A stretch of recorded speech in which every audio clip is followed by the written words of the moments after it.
Hello everyone, আসসালামু আলাইকুম। আমরা অনেকেই চাই ফ্রিল্যান্সিং শুরু করব, কিন্তু আমরা কোনো অর্থ ব্যয় করতে চাই না। আমরা সব সময় সব কিছু ফ্রিতে পেতে চাই।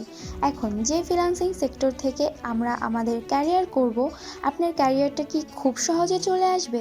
আপনি কি একটি গাইডলাইন সাপোর্ট এবং একটি সঠিক প্রতিষ্ঠান ছাড়া কখনোই ফ্রিল্যান্সিং সেক্টর থেকে ইনকাম করতে পারবেন? কখনোই পারবেন না। তো সেই জায়গা থেকে আপনি কিভাবে ভাবেন ফ্রিল্যান্সিং ফ্রিতে পসিবল? একজন ব্যক্তি যখন আপনাকে সময় দিবে, সে যে তার মূল্যবান সময় আপনার পিছনে ব্যয় করবে, সে ব্যক্তির সময়ের অবশ্যই মূল্য রয়েছে। তো সেই জায়গা থেকে কিছু পেতে হলে এবং কিছু শিখতে হলে অবশ্যই কিছু ব্যয় করতে হয়।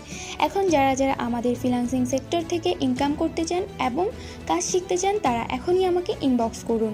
এবং যারা আমাদের ইউটিউব চ্যানেল থেকে এই ভিডিওটি দেখছেন, আমাদের ইউটিউব চ্যানেল এখনও সাবস্ক্রাইব না করে থাকলে এরকম আরও ইন্টারেস্টিং ভিডিও পেতে আমাদের ইউটিউব চ্যানেলটি এখনই সাবস্ক্রাইব করুন।